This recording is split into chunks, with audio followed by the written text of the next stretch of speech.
오늘 아침 주요 신문에 나온 경제 이슈들 한눈에 살펴보는 조간신문 브리핑 시간입니다. 먼저 한국경제신문 함께 보시죠.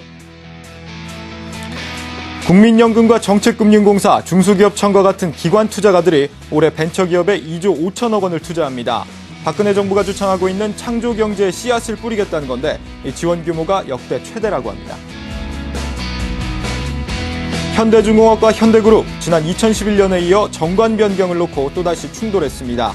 현대상선이 증자를 위해 추진 중인 정관 변경안에 대해 2대 주주인 현대중공업이 반대하고 나서면서 오늘 주주총회에서 양측의 표대결이 불가피해졌습니다. 박근혜 정부가 의료복지 분야에 대해 공약한 사항을 충실히 이행하겠다는 입장을 밝혔습니다. 이에 따라 그동안 병원들이 돈벌이 수단으로 활용해온 선택진료제나 상급병실 입원 강요와 같은 고질적 관행이 개선되고 4대 중증 질환은 2016년까지 모두 건강보험이 적용될 전망입니다. 다음은 조선일보입니다. 같은 통신사 가입자끼리 통화와 문자를 모두 무제한으로 주고받을 수 있는 요금제가 오늘 출시됩니다. SK텔레콤은 이번 요금제 출시로 연간 1,200억 원 이상의 통신비 절감 효과를 기대하고 있는데 KT와 LGU+도 비슷한 요금제를 도입할 가능성이 커 보입니다. 공정거래위원회가 변액보험에 붙는 수수료를 담합했다는 혐의로 9개 생명보험사에 총 201억 원의 과징금을 부과했습니다. 생보업계, 금융감독원이 정한 수수료 상한선을 따랐을 뿐이라며 억울하다는 입장이지만 일부 대형 생보사들은 공정위의 담합 사실을 자진 신고해 과징금을 면제받은 것으로 알려졌습니다. 다음은 중앙일보입니다. 연금저축의 5년 수익률을 비교해보니 보험보다 펀드의 수익률이 더 높은 것으로 나타났습니다.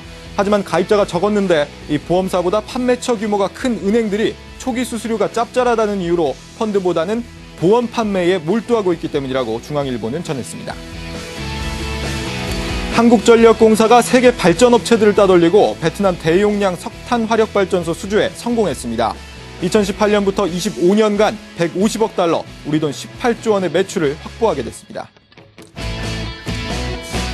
끝으로 동아일보입니다. 극심한 경기 불황에 지난달 신용카드와 체크카드 사용액 증가율이 3%대로 크게 둔화됐습니다.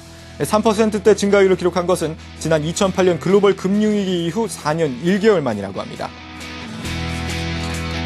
이르면 올 하반기부터 국내에서 쓰는 신용카드와 체크카드로 뉴질랜드와 인도네시아 ATM에서도 돈을 찾을 수 있게 됩니다.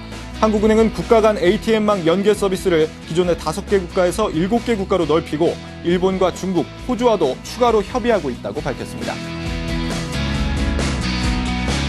지금까지 조간신문 브리핑이었습니다.